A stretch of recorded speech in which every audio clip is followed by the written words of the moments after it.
بسم اللہ الرحمن الرحیم۔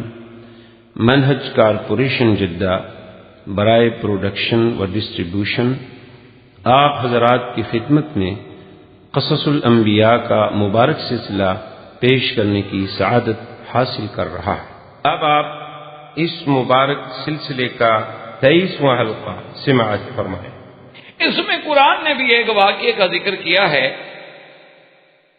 کہ آپ کے پاس دو آدمی آئے، ان کا جھگڑا تھا اور انہوں نے آ کے کہا کہ حضرت آپ ہمارا فیصلہ کر دیجئے۔ آپ نے فرمایا ہاں ٹھیک ہے، کیا ہے؟ تو اس نے کہا جی بات یہ ہے کہ یہ میرا بھائی ہے، اس کے پاس ہیں 99 دمبیاں جو تھی، اور میرے پاس ہے ایک دمبی۔ اب یہ اللہ کا بندہ کہتا ہے وہ ایک بھی مجھے دے دو۔ بھائی اس کے پاس 99 موجود ہے اور میری ایک برداشت نہیں کرتا۔ تو حضرت داؤد علیہ السلام نے فرمایا کہ بڑی زیادتی ہے، بڑا ظلم ہے کہ اس کے پاس جب 99 موجود ہے تو وہ اس پہ وہ کناز نہیں کرتا بلکہ تمہاری تم بھی حاصل کرنا چاہتے، بڑی ظلم والی بات۔ اور پھر اس کے بعد قرآن کہتا ہے کہ حضرت داؤد علیہ السلام کو بات سمجھ آئی کہ اچھا اس مسئلے کے ذریعے تو جب میرا امتحان کیا گیا ہے، تو آپ اللہ کے آگے سجدے میں گر گئے اور اللہ تبارک و تعالیٰ سے مغفرت طلب کی، اور اللہ تبارک و تعالیٰ نے ان کی مغفرت فرما دی۔ قرآن نے اس واقعے کو اتنا ذکر کیا۔ لیکن سابقہ کتابوں میں جو آج کل ملتی ہیں تلمود وغیرہ میں، اور اسی طرح جو بائبل وغیرہ موجود ہے، یا جو بڑے بڑے بعض انگریز مورخین نے لکھی ہیں، تو وہ عجیب واقعہ لکھتے ہیں۔ وہ کہتے ہیں نہیں، اصل بات یہ تھی کہ آپ کا ایک کمانڈر تھا، اوریا نام تھا اس کا، اور وہ اوریا جو ہے کسی جنگ میں گیا ہوا تھا۔ حضرت داؤد علیہ السلام جو ہے اتفاق سے اپنے محل کی چھت پہ چڑھے تو ساتھ ہی اس اوریا کا گھر تھا، اور حضرت داؤد علیہ السلام کا محل چونکہ بہت بلند تھا اس کے گھر سے، تو اتفاق ایسا ہوا کہ وہ گھر کے صحن میں تالاب تھا، اور تالاب میں اوریا کی بیوی جو ہے وہ نہا رہی تھی، اور وہ اوریا کی اپنے گھر کے اندر نہا رہی تھی۔ اسے کوئی فکر تو تھا نہیں کہ مجھے کوئی دیکھے گا۔ تو حضرت داؤد علیہ السلام کی نظر پڑ گئی تو نعوذ باللہ آپ اس پہ عاشق ہو گئے، اور پھر آپ نے اس کی بیوی کو بلوا لیا۔ تو اس نے کہا کہ نہیں، میں تو اپنا جو ہے اس کے اوریا کی بیوی ہوں، اور میں کیسے آپ کے ساتھ رہ سکتی ہوں؟ تو نعوذ باللہ آپ نے اس کے ساتھ غلط عمل بھی کیا بغیر نکاح کے، اور پھر انہوں نے کہا کہ اچھا میں انتظام کرتا ہوں۔ تو انہوں نے اپنے فوج کے کچھ لوگوں کو ہدایات بھیجی کہ جنگ میں ایسے حالات پیدا کرو کہ اوریا ہر حال میں قتل ہو جائے، کسی حال میں بھی واپس نہ آئے۔ تو بہرحال اوریا کو قتل کرا دیا گیا، اور جب وہ قتل ہو گیا تو اس کی بیوی سے شادی کر۔ اس واقعے کے پیش نظر وہ کہتے ہیں کہ یہ قرآن پاک نے جو اشارہ کیا ہے دراصل یہ وہی ہے کہ آپ کے پاس تو پہلے بھی 100 عورت موجود تھی، یا 90 عورت یا 99 عورت موجود تھی، اور ایک اوریا کی بیوی خوبصورت تھی، تو آپ نے اس کو بھی حاصل کرنے کی کوشش کی۔ تو اللہ نے تنبیہ کے لیے دو بندے بھیجے جو جھگڑا لے کے آئے تاکہ آپ کو تنبیہ ہو کہ آپ نے یہ کیا کیا۔ تو بہرحال سابقہ کتابیں جو ہیں وہ اس کو اس انداز میں پیش کرتی ہیں۔ حالانکہ یاد رکھیں اس کی وجہ یہ ہے کہ یہودی اور عیسائی جو ہیں وہ داؤد اور سلیمان علیہ السلام کو بادشاہ تو مانتے ہیں لیکن نبی نہیں مانتے۔ تو پھر بادشاہوں سے تو ایسی باتیں ہو جاتی ہیں، دنیا میں ہوتی رہتی ہیں، لیکن ہمارے ایمان میں اور قرآن و سنت کی روشنی میں تو داؤد علیہ السلام بھی نبی ہیں اور سلیمان علیہ السلام بھی نبی ہیں، اور نبی تو معصوم ہوتے ہیں۔ یہ جائے کہ نعوذ باللہ کسی کی بیوی کو دیکھیں اور پھر اس کو قتل کروا دیں اور پھر اس سے نکاح کر لیں، یہ عجیب بات ہوئی۔ تو یہ حکایت جو ہے دراصل یہ بالکل بے سند ہے اور روایات اسرائیلیہ سے ہے، اور وہ اتنا جیسے ہوتا ہے نا جی کہ اتنی کتابوں میں آئی ہے کہ ہمارے بعض علماء بھی اس کو اپنی کتابوں میں نقل کر بیٹھے ہیں۔ اصل بات یہ نہیں تھی، اللہ معاف کرے، اللہ کے نبی زنا سے پاک ہوتے، معصوم ہو۔ اللہ کے نبی ایسا ظلم نہیں کرتے کہ کسی آدمی کو ناجائز قتل کرواتے اور اس کی بیوی سے شادی کرتے، اور شادی سے پہلے بھی اپنے محل میں بلا کے نعوذ باللہ اس سے زنا کر۔ استغفر اللہ ثم استغفر اللہ۔ یہ تو بہرحال کوئی عیسائی اور یہودی بدبخت جرأت کرے بات کہنے کی، کیونکہ ان کا تو مذہب یہی ہے۔ آپ اخبار میں نہیں پڑھتے ہیں کہ راہب 11 سال لڑکی کے ساتھ بدفعلی کرتے ہوئے پکڑے گئے؟ اللہ معاف کرے، وہ تو عیسیٰ علیہ السلام کو بھی نہیں بخشتے۔ یہودی تو عیسیٰ علیہ السلام کو بھی بی بی مریم کا بیٹا نہیں مانتے، وہ کہتے ہیں وہ تو یوسف النجار کے بیٹے ہیں، اس سے ناجائز تعلق تھا اور اسی سے یہ پیدا ہوا، اور اس نے پھر بہانہ بنایا، ایک ڈرامہ بنایا کہ بغیر باپ کے پیدا ہوا ہے۔ تو ہمیں تو یہودی اور عیسائی کی نظر سے تو نہیں پڑھنا ہے، ہمیں تو ایک مومن کی نظر سے پڑھنا ہے، اور ہمارا ایمان ہے کہ اللہ کے نبی پاک ہو۔ اگر ان سے کوئی غلطی ہو تو وہ ترک اعلیٰ ہوتا ہے، ترک اولا ہوتا ہے، بھول ہو سکتی ہے، نسیان ہو سکتا ہے، سہو ہو سکتا ہے، لیکن یہ تو نہیں کہ کبیرہ گناہ کا ارتکاب کیا۔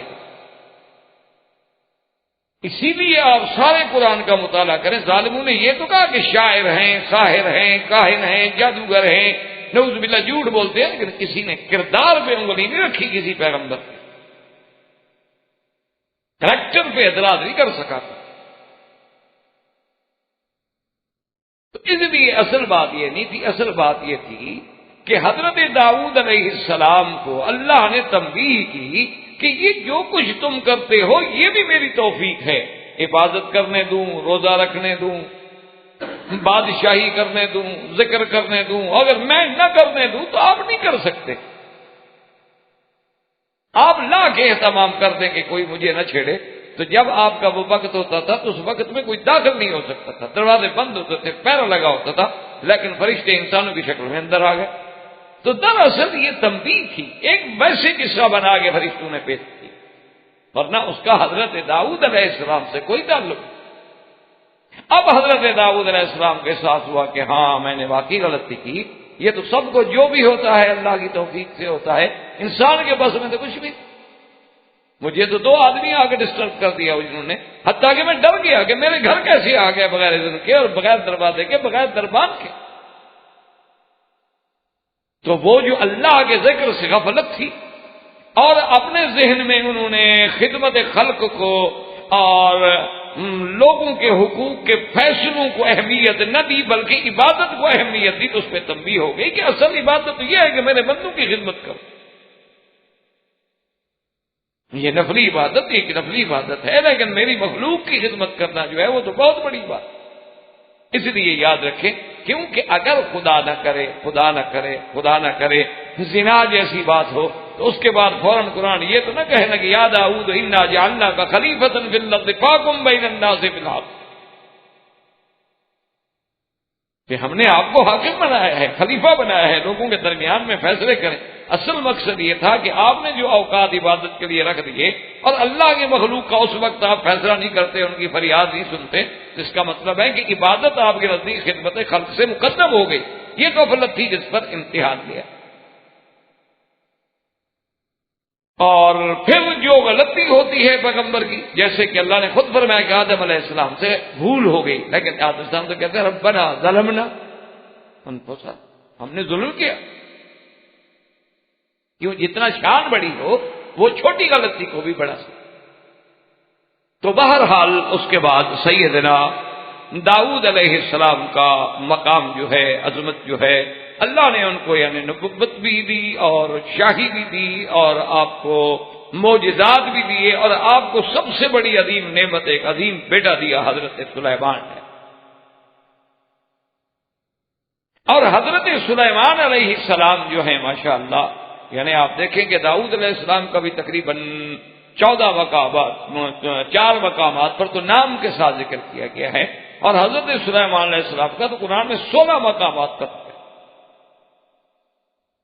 بلکہ سورۃ النمل میں تو ایک پوری تفصیل کے ساتھ رکوع ہے۔ حضرت سلیمان علیہ السلام جو ہیں، اللہ نے ان کو بھی خصوصی فہم عطا فرمایا۔ اور حضرت سلیمان علیہ السلام ابھی بچے تھے، اور بادشاہ داؤد علیہ السلام، خدا کی قدرت دیکھیں، قرآن نے بھی اس کا ذکر کیا ہے کہ ان کی خدمت میں بھی ایک مقدمہ آ گیا۔ ایک مقدمہ یہ آیا کہ ایک آدمی نے آ کے درخواست دی حضرت داؤد علیہ السلام کی خدمت میں، اس نے کہا کہ حضرت میرا یہ باغ ہے انگوروں کا،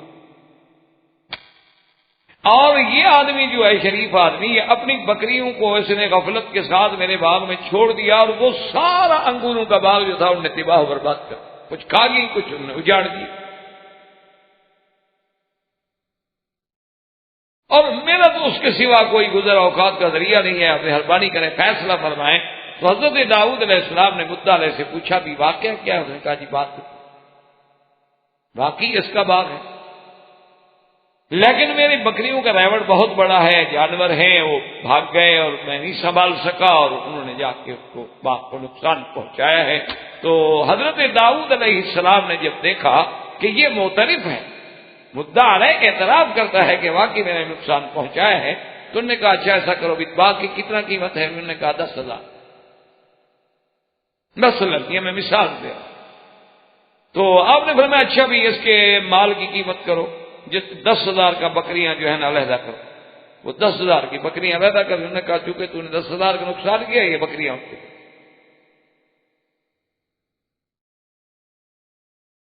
انہوں نے کہا جی ٹھیک۔ حضرت سلیمان علیہ السلام اس وقت بالکل بچے تھے، ویسے محبت میں ابا جان کی خدمت میں بیٹھے رہتے تھے، تو فوراً بول پڑے کہنے لگے ابا جان فیصلہ تو آپ کا بالکل حق ہے کہ مدعی نے دعویٰ کیا، مدعا رہے نے اقرار کیا، اس کا جتنا نقصان ہے آپ دلوا رہے ہیں، اس میں تو کوئی ٹھیک، بالکل ٹھیک، لیکن اگر آپ مجھے اجازت دیں تو میں اس سے بھی اچھا فیصلہ کر سکتا ہوں۔ تو حضرت داؤد علیہ السلام نے کہا اچھی بات، بیٹا اگر کوئی اچھی بات کرے تو والدین کو تو خوشی ہوتی ہے نا۔ تو انہوں نے کہا اچھا تم فیصلہ کرو۔ اس نے کہا بھی بات سنو، یہ 10,000 کی بکریاں جو ہے نا ٹھیک ہے، یہ تم لے جاؤ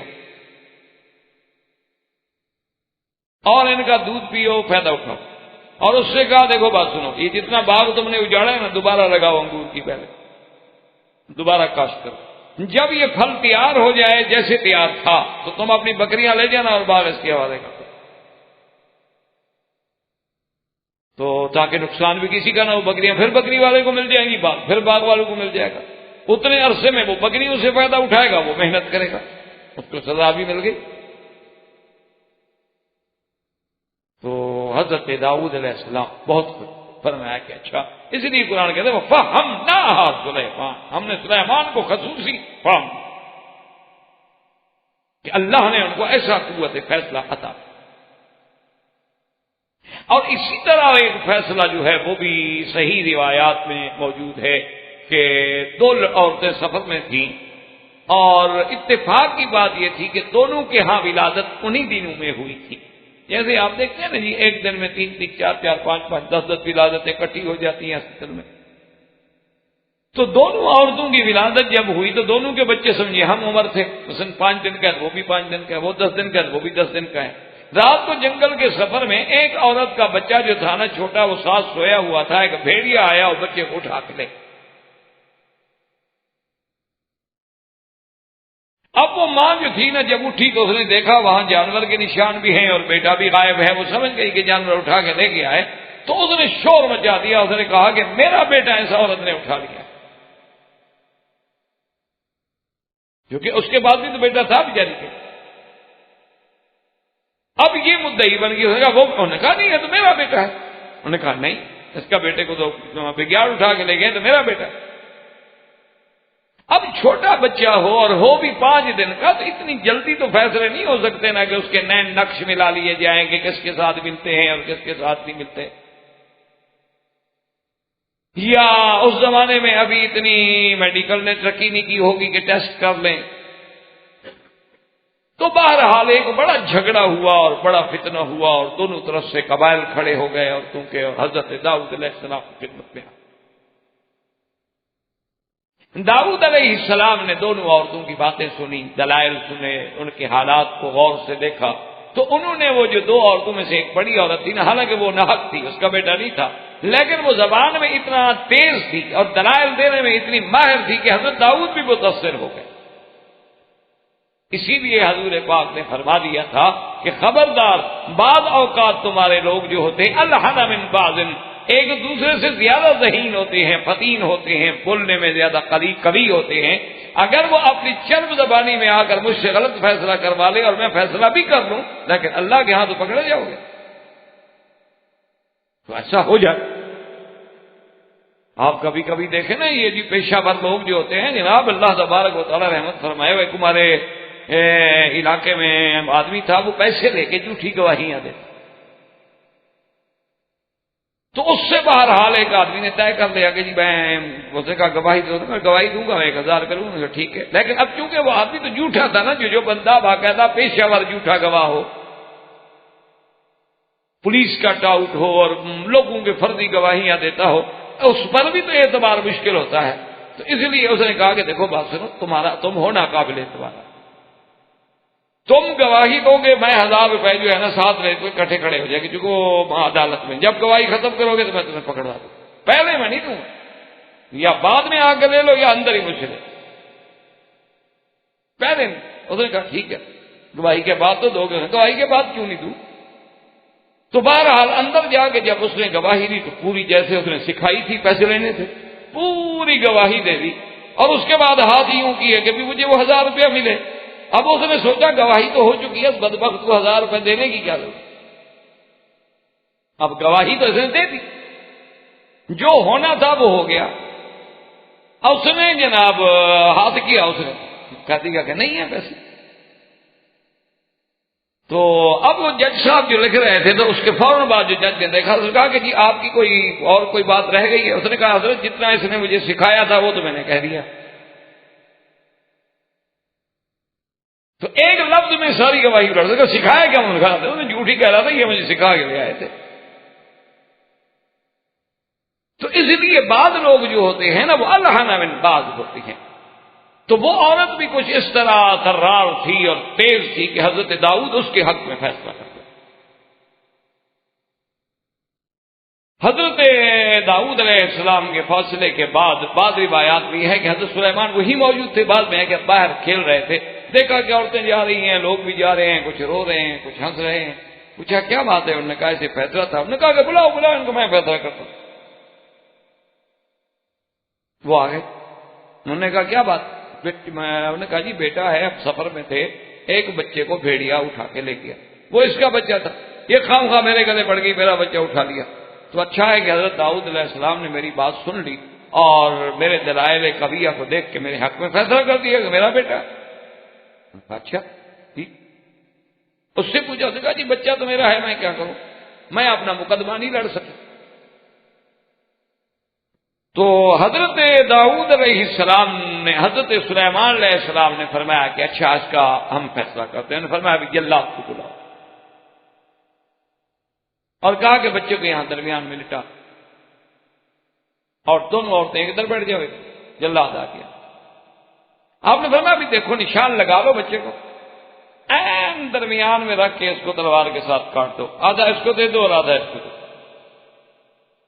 یہ کیا ہے، ایک روتی ہوئی جائے، ایک ہنستی ہوئی جائے، اچھی بات نہیں، آدھا آدھا کر دے۔ تو جو حقیقی ماں تھی نا بچے کی، اس نے کہا حضرت یہ میرا بچہ ہے ہی نہیں، اسی کا ہے، اس کو دے دیں۔ اس نے سوچا میرا بچہ تو قتل نہ ہو جائے نا، چلو کسی اور عورت کے پاس رہے گا، زندہ تو رہے گا، میرا بچہ بچ تو جائے گا، کبھی زندگی ہے تو ہو سکتا ہے کہ میں اپنی اولاد کو دیکھ لوں، اگر یہ کٹ گیا یہاں تلوار سے تو کیا ملا؟ اور جس کا بچہ نہیں تھا اس نے کہا جی میں آپ کے فیصلے پہ راضی ہوں۔ آپ نے فرمایا تم جھوٹ کہتی ہو، بچہ اس کا ہے، کوئی ماں بھی اپنے بچے کو تلوار سے کٹنے پہ راضی ہو سکتی، جھوٹ بول۔ حضرت سلیمان نے جب فیصلہ کیا، حضرت داؤد علیہ السلام کو پتہ لگا تو آپ نے فرمایا واقعی سلیمان اللہ نے تمہیں خصوصی فاق عطا۔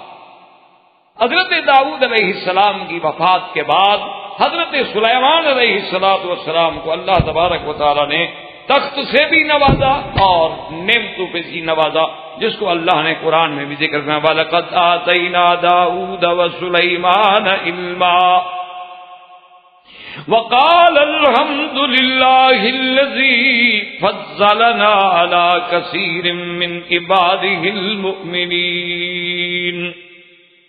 وورث سليمان داود وقال يا أيها الناس علمنا منطق الطير وأوتينا من كل شيء إن هذا لهو الفضل المبين وحشر لسليمان جنوده من الجن والإنس والطير فهم يوزعون. اللہ تبارک تعالیٰ کہ ہم نے داؤد اور سلیمان کو علم عطا اور انہوں نے اللہ کا شکر ادا کیا کہ اللہ نے ہمیں اپنے بہت سارے بندوں میں فضیلت عطا فرمائی ہے، اور فرمایا کہ ہم نے سلیمان کو داؤد کا وارث بنایا. یاد رکھو کہ وارث سے مراد مال نہیں، وارث سے مراد نبوت و حکمت ہے. اگر ورثے سے مراد مال ہو تو پھر اکیلے سلیمان تو بیٹے نہیں تھے داؤد علیہ السلام کے، داؤد علیہ السلام کے تو اور بھی بہت بیٹے. اسی لیے انبیاء کا مال جو ہے وہ میراث نہیں ہوتا بلکہ وہ صدقہ. اور اللہ تبارک و تعالیٰ نے موسیٰ حضرت سلیمان فرماتے ہیں کہ یا ایھا الناس، لوگوں، اللہ نے مجھے پرندوں کی بولیاں بھی سکھا دی ہیں. اللہ تبارک و تعالیٰ نے جنوں کو بھی آپ کے تابع کر دیا، پرندوں کو بھی تابع کر دیا، اور پھر ہر جانور کی بولی بھی سکھلا دی. یہ بھی اللہ نے علم عطا. اور اسی لیے حضرت سلیمان علیہ السلام کو اللہ نے جانوروں کی زبان بھی سمجھتے تھے، بولی بھی سمجھتے تھے، اور عادات بھی سمجھتے. اتنا اللہ نے آپ کو علم عطا فرمایا تھا. اسی لیے قرآن نے اس واقعے کو ذکر فرمایا ہے کہ آپ سلیمان علیہ السلام اپنے لشکر کے ساتھ گزر رہے تھے. جبکہ وہ وادی نمل پہ پہنچے تو ایک چیونٹی نے تقریر کی کہ یا ایھا النمل ادخلوا مساکنکم، کہ چیونٹیوں اپنے بلوں میں گھس جاؤ، لا یہدمنکم سلیمان وجنودہ، کہ سلیمان اور اس کا لشکر جو ہے تمہیں پیس نہ ڈالے اور ان کو پتہ بھی نہیں ہوگا. فتبسم ضاحکا، تو حضرت سلیمان علیہ السلام جو تھے بہت مسکرائے.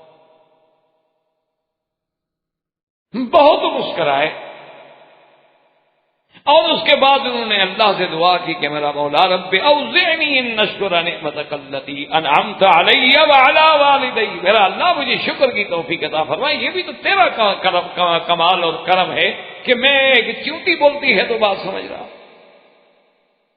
اور اللہ تبارک و تعالی نے آپ کے لیے جو ہے ہوا کو بھی مسخر کر دیا تھا. وسخرنا لہ الریح، اللہ نے ہوا کو مسخر کر دیا کہ آپ کے تخت کو لے کے چلتی تھی، اور جو 1 مہینے کا سفر تھا وہ آدھے دن میں طے ہو جاتا تھا. غدوها شہر ورواحها شہر، یعنی جب آپ صبح کو اڑتے تو آدھے دن دوپہر تک 1 مہینے کا سفر طے ہو گیا، اور پھر آرام کر کے آپ کیلولا فرماتے، پھر شام کو چلتے تو پھر 1 مہینے کا سفر ہوتا.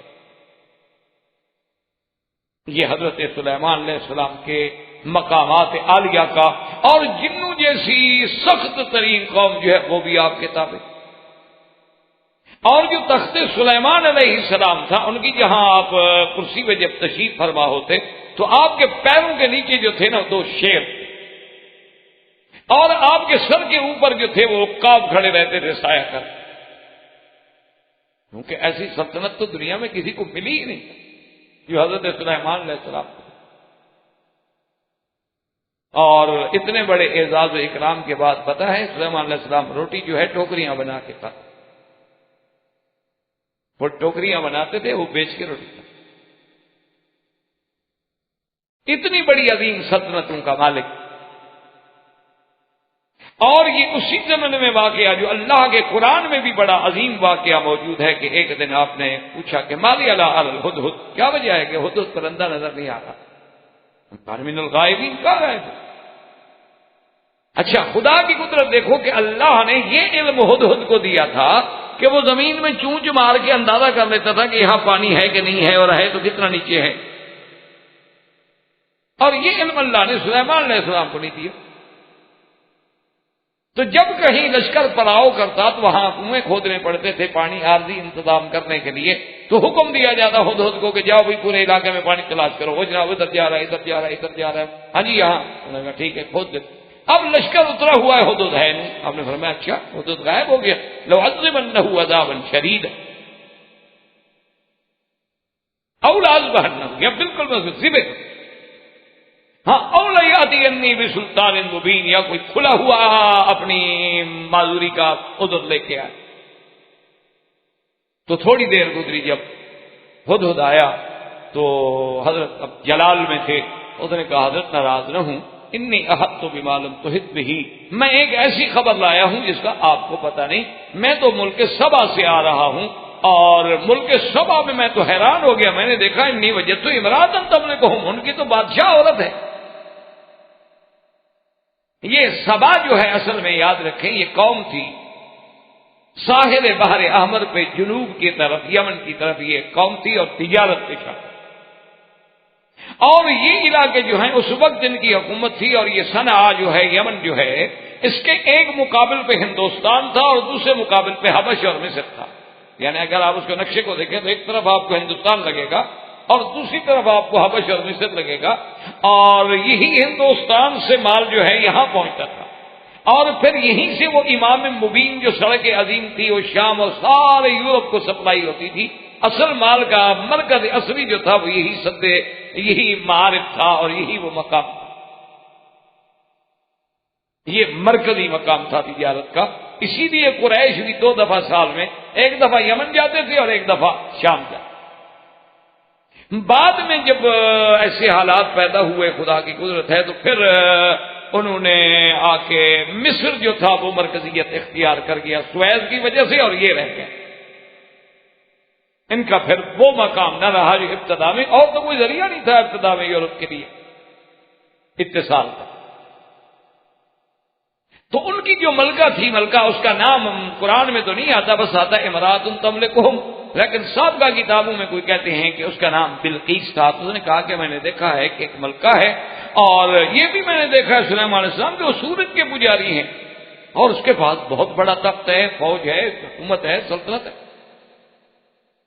حضرت سلیمان علیہ السلام نے فرمایا کہ اچھا تم خط لے کے جاؤ، ہم دیکھتے ہیں تم سچ کہہ رہے۔ اب ہدہد گئے، انہوں نے جا کے خط ڈالا، ملکہ نے خط پڑھا، اس نے اپنے کیبنٹ کو بلایا، اس نے کہا کہ سلیمان علیہ السلام خط آیا ہے، اور جس انداز میں یہ خط آیا ہے معلوم ہوتا ہے کہ وہ کوئی بہت بڑا طاقتور بادشاہ ہے کہ جس کی تعمیر کرنے کے لیے پرندے آ رہے ہیں۔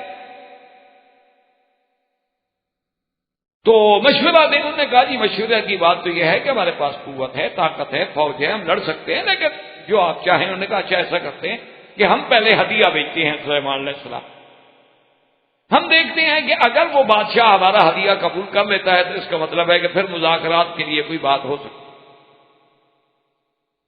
انہوں نے ہدایہ جب بھیجی اور حضرت سلیمان علیہ السلام کے پاس آئے تو حضرت سلیمان علیہ السلام نے غصے سے فرمایا اچھا تمدوننی بمال ہے، تم میری مال کے ساتھ اپنا قیمتی چیزیں لے کے مجھ پر روک ڈالنا چاہتے، تمہیں نہیں پتا کہ مجھے اللہ نے جو کچھ دیا ہے تم سے کہیں کروڑ درجے بہتر ہے، کیا مجھے دو گے تم؟ اور جاؤ اور آ کے اپنی ملکہ سے کہہ دو کہ خبردار یا تو آ کے میری اطاعت کرو، اگر نہیں تو میں ایک ایسا لشکر لے کے آؤں گا کہ تیری طاقت ہی نہیں ہے کہ تم اس لشکر کا مقابلہ کرو۔ آخر ملکہ کو جب یہ خبر پہنچی گھبرا گئی، اس نے کہا جی میں آتی ہوں۔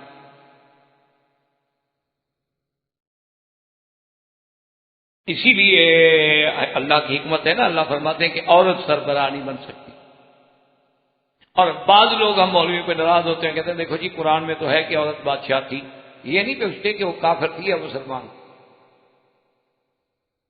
تو اگر کوئی کافر عورت کام کرے تو اس کی اقتدا کرنا ہمارے اسلام میں جائز ہے۔ بات تو اللہ رسول کے حکم کی ہوتی ہے، اللہ تبارک و تعالیٰ تو اس کو 10 میٹر کی مسجد میں امام نہیں بناتا، آپ کہتے ہیں پورے ملک میں کوئی امام بنا رہے، تو بدقسمتی کی بات۔ اور حضور نے جب فرمایا بلقیس کا قصہ سنا تو آپ نے فوراً فرمایا نہیں یفلح قوما ولوا امرهم امراء، وہ قومیں کبھی فلاح نہیں پاتی جو اپنے امور کو عورتوں کے سپرد کرتے۔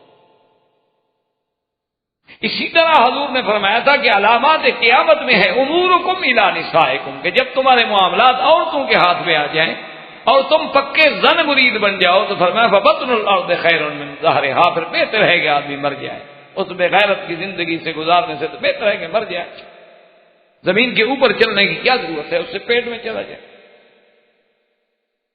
بہرحال جب وہ آئی تو حضرت سلیمان نے حکم دیا اس کے آنے سے پہلے، آپ نے فرمایا ایکم یاتینی بعرشہا، کون ہے جو اس کا تخت لے کے آیا میرے پاس؟ قال عفریت من الجن، ایک جن تھا، عفریت کہتے ہیں جو زیادہ شرارتی، زیادہ سخت، زیادہ قوی ہو۔ اس نے کہا جی میں نہیں آتا ہوں، لیکن اتنی دیر لگے گی جتنی دیر آپ مجلس میں بیٹھتے ہیں نا، 1-2 گھنٹے، اب نظر بہن اس سے مجھے جلدی ہے۔ قال الذي عنده علم من الكتاب انا اتيك به قبل ان يرتد اليك طرفك، آپ کے صحابیوں میں سے ایک صحابی تھے، اس کا نام تھا آصف ابن برخیہ، اس کے پاس اسم اعظم کا علم تھا۔ اس نے کہا حضور اگر حکم دے نا تو ان يرتد اليك طرفك، آپ ذرا آنکھیں تو بند کریں، آنکھیں کھولیں گے تو انشاءاللہ میں لے آؤں گا، آنکھیں کھولی سکتا ہے۔ اور اسی طرح حضرت سلیمان علیہ السلام نے حکم دیا کہ بھائی ایسے انتظامات کیے جائیں کہ ایسا راستے میں، ایسے محل میں جب داخل ہو، کیونکہ حضرت سلیمان نے ایسی تعمیرات کی تھی جو تاریخ میں بیت الرب، بیت الملک اور بیت الملک اور اسی طرح تدمر کی وہ عظیم الشان عمارتیں جن کو بعد میں رومیوں نے اپنے ہیکل بنا لیے، سب حضرت سلیمان کی بنی ہوئی۔ بیت المقدس، ہیکل سلیمان، یہ سب تعمیرات جو ہیں حضرت سلیمان علیہ السلام کے زمانے۔ تو اب جناب حضرت سلیمان علیہ السلام نے ایک حکم یہ بھی دے دیا کہ ایسے انداز میں ایسا کریں کہ وہ شاہی محل کا جو راستہ ہے نا، نیچے ہاؤس بنا دیں، اوپر شیشے کی چھت ڈال دیں، نیچے پانی لبالب بھرا ہوا ہو۔ اب جناب وہ ملکہ جب وہاں پہنچی تو اس نے سمجھا کہ یہ تو پانی ہے، شاید یہاں کوئی ایسا انتظام ہوگا کہ پہلے پانی میں چل کے پھر محل میں داخل ہونا پڑے گا۔ فکشفت عن ساقیہا، اس نے اپنی پنڈلیاں کھول لی تو اس کو کہا گیا کہ بی بی یہ کیا کر رہی ہو؟ ھذا سرح ممرد من قواریر، یہ پانی نہیں، اوپر تو شیشہ ہے، پانی تو نیچے ہے۔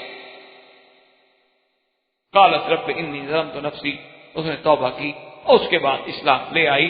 تو بہرحال بعض لوگوں نے اسرائیلی روایات میں اس قصے کو بھی بڑا بڑھا چڑھا کے پیش کیا ہے کہ بلقیس کی ماں جو تھی وہ جنیا تھی، اور حضرت سلیمان علیہ السلام دراصل یہ دیکھنا چاہتے تھے کہ واقعی یہ جنیا کی بیٹی ہے تو جنوں والے اثر اس کے بدن پہ پورے بال تو نہیں ہیں، اور یا بال ہیں، تو اس لیے انہوں نے یہ سارا سسٹم کیا تھا کہ کسی طرح وہ کپڑا اٹھائے گی تو ہم پنڈلیاں دیکھ لیں گے، اور سامنے بیٹھے ہوئے تھے۔ نعوذ باللہ، پھر اس دور کے کسی بادشاہ کا اور محمد شاہ رنگیلے کا پھر فرق تو کوئی نہ ہوا، نہ نبی میں نہ اس میں۔ انا للہ و انا الیہ راجعون۔ بھائی جس کے جن تابع ہیں، پرندے تابع ہیں، ایک عورت کی تحقیق کرنا اس کے لیے مشکل ہے کہ جنیا کو حکم دیتے کہ دیکھ کے آ جاؤ، بس ختم ہو گئی بات۔ جو لوگ اس کے لیے اتنا بڑا تخت یمن سے اٹھا کے شام میں لے آتے ہیں پلک جھپکنے میں، ایک عورت کے بارے میں تحقیق نہیں کر سکتے، اتنا بڑا جھوٹ اور نبیوں پر۔ اصل بات یہ تھی کہ حضرت سلیمان علیہ السلام اس کو توحید کا سبق دینا چاہتے تھے کہ دیکھو بی بی، تم نے سورج کو خدا سمجھ لیا ہے، جیسے یہاں تم نے شیشے کو پانی سمجھ لیا، تم نے یہاں بھی تو دھوکہ کھایا ہے نا۔ شیشہ مظہر ہے، پانی کو دکھا رہا ہے، پانی نہیں ہے۔ اسی طرح سورج مظہر خدا ہے، خدا نہیں ہے، تم دھوکے میں پڑ گئے جی۔ اس لیے فوراً کہا کہ انی ظلمت نفسی، میں نے گناہ کیا، اسلمت مع سلیمان، فوراً اسلام کیا۔ تو یہ سارا انتظام اللہ کی توحید کے، یہ سارے انتظامات جو تھے اس لیے نہیں کہہ گئے تھے نعوذ باللہ کہ کسی عورت کی تحقیق۔ اس کے بعد پھر آپ نے ملکہ بلقیس کی شادی جو تھی ملک ہمدان سے کر دی اور اس کو اس کی سلطنت پہ برقرار رکھا، لیکن بادشاہ اس کا قامت۔ اور حضرت سلیمان علیہ السلام اس کے بعد جب ان کو احساس ہوا کہ اب میری عمر زیادہ ہو رہی ہے اور لازمی بات ہے کہ موت تو آنی ہے، موت سے تو کسی کو مفر نہیں، تو ابھی جو ہے بیت المقدس کا بہت بڑا کام جو ہے وہ باقی ہے۔ تو حضرت سلیمان علیہ السلام نے ایسا انتظام کیا کہ ایک شیشے کا کمرہ، اور شیشے کے کمرے میں کھڑے ہو گئے اور جنوں کو بلایا سرداروں کو کہ دیکھو تم یہ کام جاری رکھو، میں ذرا عبادت کے لیے اندر جا رہا ہوں اور میں کچھ دن عبادت کروں۔ انہوں نے کہا جی ٹھیک۔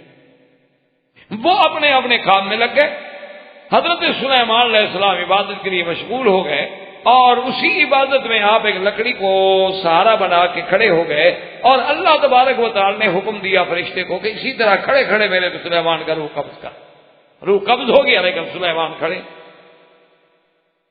وہ جن جو تھے جو کام کرنے والے وہ تو بڑی مشقت کے کام تھے نا، کہ بڑے بڑے پہاڑوں کو توڑنا اور محل بنانے، اور وہ آگے دیکھتے بھی سلام کہتے ہو جی نماز پڑھے ابھی آئیں گے تو پھر ماریں گے، کام کرو بھی شامت۔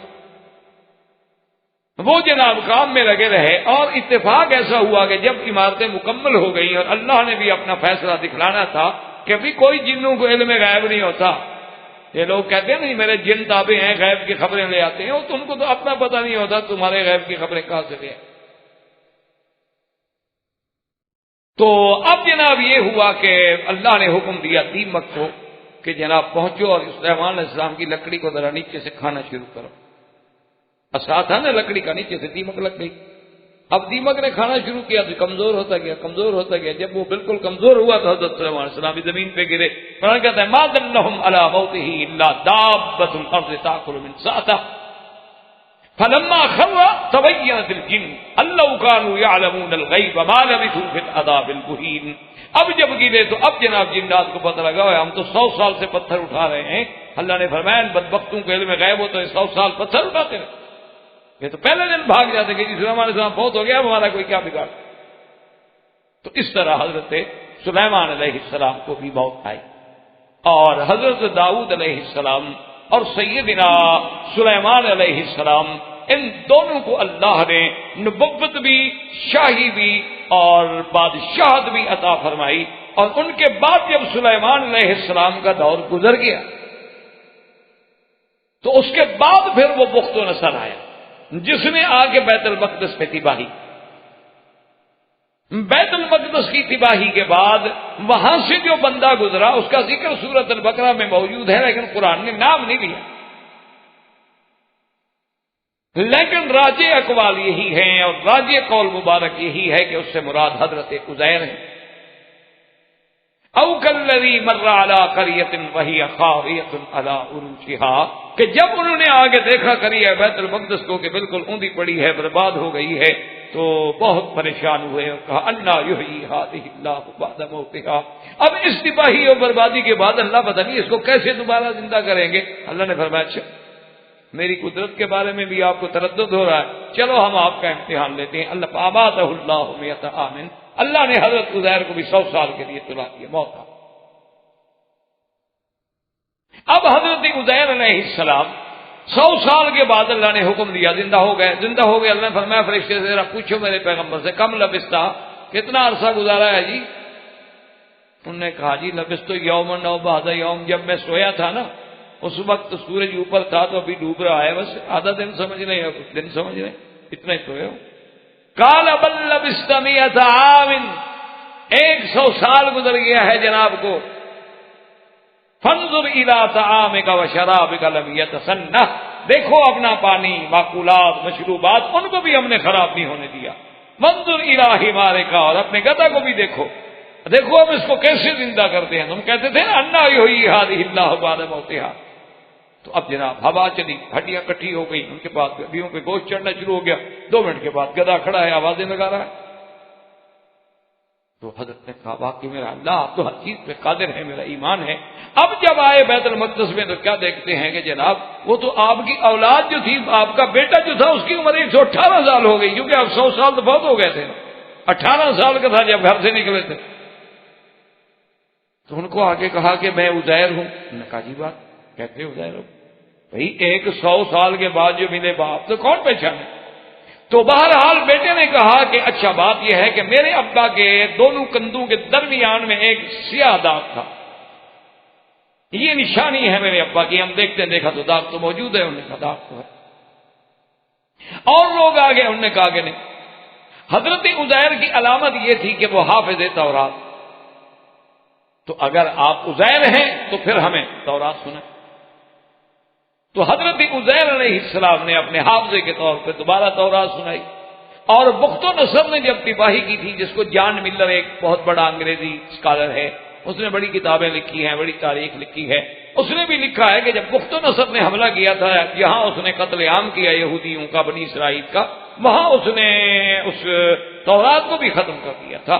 پھر عزیر نے آ کے، وہ عزیر نہیں لکھتا، وہ کہتا ہے عزارا، حالانکہ نام حضرت عزیر، تو عزیر نے آگے دوبارہ تورات کو لکھا۔ یہ وہ بھی اپنی کتابوں میں اس کا ذکر کرتا ہے۔ تو عزیر علیہ السلام نے جب دوبارہ تورات لکھ دی تو اب جناب بنو اسرائیل جہاں موتقد ہونے تھے وہاں کہنے لگے اچھا معلوم ہوتا ہے قالت الیہود عزیر ابن اللہ، بھائی اتنے عرصے کے بعد پھر تورات یاد لکھوا دینا، 100 سال مر جانا پھر زندہ ہو جانا، یہ تو اللہ کا بیٹا ہے۔ اچھا ابن اللہ ایک لفظ ہوتا ہے، ابن ایک ہوتا ہے ولد، بعض اوقات ابن کا معنی ہوتا ہے لاڈلا، جیسے ہم فرق کرتے ہیں نا بیٹے میں اور لڑکے میں، ہم کہتے ہیں لڑکا یہ میرا بیٹا ہے، یہ لڑکا ہے، تو اسی طرح ابن اور ولد میں بھی ایک فرق ہے۔ بعض کہتے ہیں کہ وہ کہتے تھے کہ اللہ کا لاڈلا اور چہیتا، لیکن بعض لوگ جو ہے وہ کہتے نہیں باقی اللہ کا بیٹا ہے۔ تو اس کی وجہ جو تھی وہ یہ تھی حضرت عزیر علیہ السلام کی، اور پھر تورات لکھی گئی، اور اس کے بعد وہی جان ملر یہ بھی کہتا ہے کہ پھر جب اس دور کے بعد کافی عرصے کے بعد ایک اور بادشاہ نے حملہ کیا، اس نے پھر بیت المقدس پہ بھی تباہی ڈالی اور تورات کو بھی جلا دیا، لہذا آج بھی وہ تورات محرف اور مغیر ہے۔ اور اس کے بعد پھر حضرت عزیر علیہ السلام کو بھی موت آئی اور صیہون میں دفن ہوئے۔ وآخر دعوانا ان الحمدللہ رب العالمین۔ برادران اسلام، واجب الاحترام بزرگوں، دوستوں، بھائیوں، عزیز نوجوانوں، قصص الانبیاء علیہم السلام کے دروس کے ضمن میں ہم نے سابقہ دروس میں حضرت سیدنا داؤد علیہ السلام اور سیدنا سلیمان علیہ السلام کے واقعات عظیمہ پڑھے تھے، اور آج اسی ضمن میں ہم حضرت سیدنا زکریا علیہ السلام کے بارے میں اور حضرت یحییٰ علیہ السلام اور سیدنا عیسیٰ علیہ السلام کے بارے میں پڑھیں۔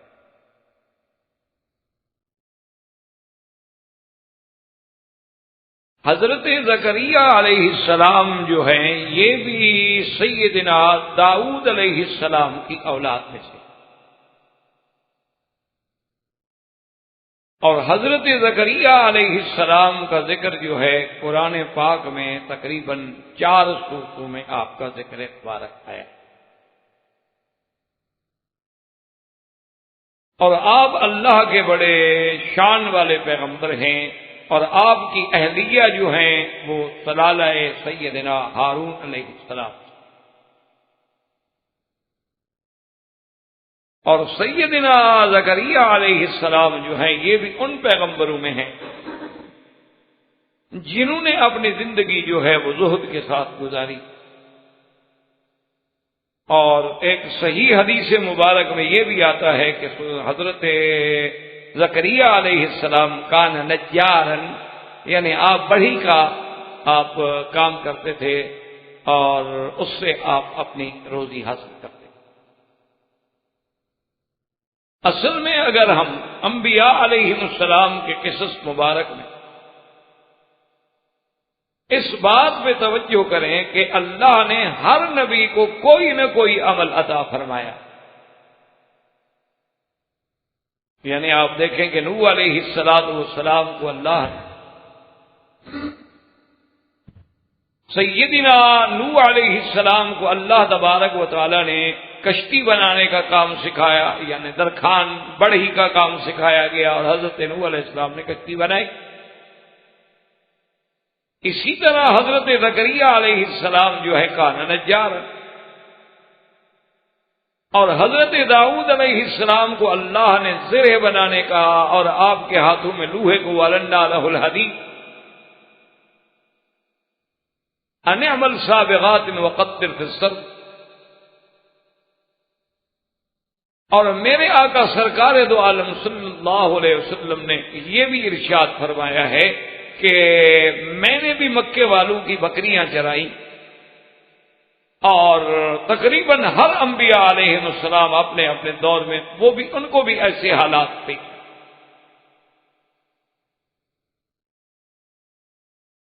اور اسی طرح صحیح روایات مبارک میں یہ بات بھی موجود ہے کہ جب سیدہ عائشہ صدیقہ رضی اللہ تعالی عنہا سے سرکار دو عالم صلی اللہ علیہ وسلم کے بارے میں پوچھا گیا تو انہوں نے فرمایا کہ جب آپ گھر میں آتے تھے تو گھر کے کام میں بھی ہمارا ہاتھ بٹا دیتے تھے، اور کبھی اگر آپ کا جوتا مبارک ٹوٹ گیا تو اس کو خود اپنے ہاتھ سے گانڈ مبارک لگا لیتے تھے، کبھی آپ کا کپڑا مبارک پھٹ جاتا تو اپنے ہاتھ سے سی بھی لیتے۔ اور اسی ضمن میں آپ نے سیدنا موسیٰ علیہ السلام کا تو باقاعدہ واقعہ قرآن میں موجود ہے کہ 10 سال تک حضرت شعیب کے ہاں آپ نے بکریاں چرائیں۔ تو دراصل وجہ کیا ہے کہ اللہ تبارک و تعالیٰ یہ بتانا چاہتے ہیں کہ کوئی پیشہ جو ہے وہ قابل اہانت نہیں ہوتا، کوئی عمل جو ہے وہ قابل اہانت و تنقیص نہیں ہوتا۔